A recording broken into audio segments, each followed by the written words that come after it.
ప్రణాళిక సంఘం తయారు చేసిన ప్రణాళిక ముసాయిదా మొట్టమొదట కేంద్ర కేబినెట్ వద్దకు వెళ్తుంది. కేంద్ర కేబినెట్ ఆమోదం అనంతరం ఎన్డీసీ వద్దకు వెళ్తుంది. ఎన్డీసీ ఆమోదం అనంతరం పార్లమెంటు వద్దకు వెళ్తుంది. ఇలా ఆమోద ప్రక్రియ జరుగుతుంది. ఒకసారి గమనించండి, ప్రణాళికా సంఘం, కేంద్ర కేబినెట్, ఎన్డీసీ, పార్లమెంట్.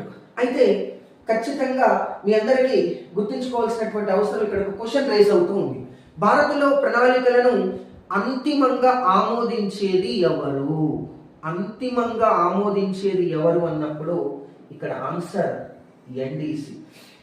అదేంటి సార్, పార్లమెంట్ ఇక్కడ కనిపిస్తూ ఉంది, మీరు ఎన్డీసీ అంటారేంటి అని చెప్పి మీకు డౌట్ వస్తుంది. కానీ ఒక ప్రణాళిక ఈ దేశానికి సరిపోయే విధంగా ఉందా లేదా అనేటటువంటి పూర్తి స్థాయి విశ్లేషణ ఎన్డీసీ వద్దనే జరుగుతుంది. కాబట్టి ఎన్డీసీ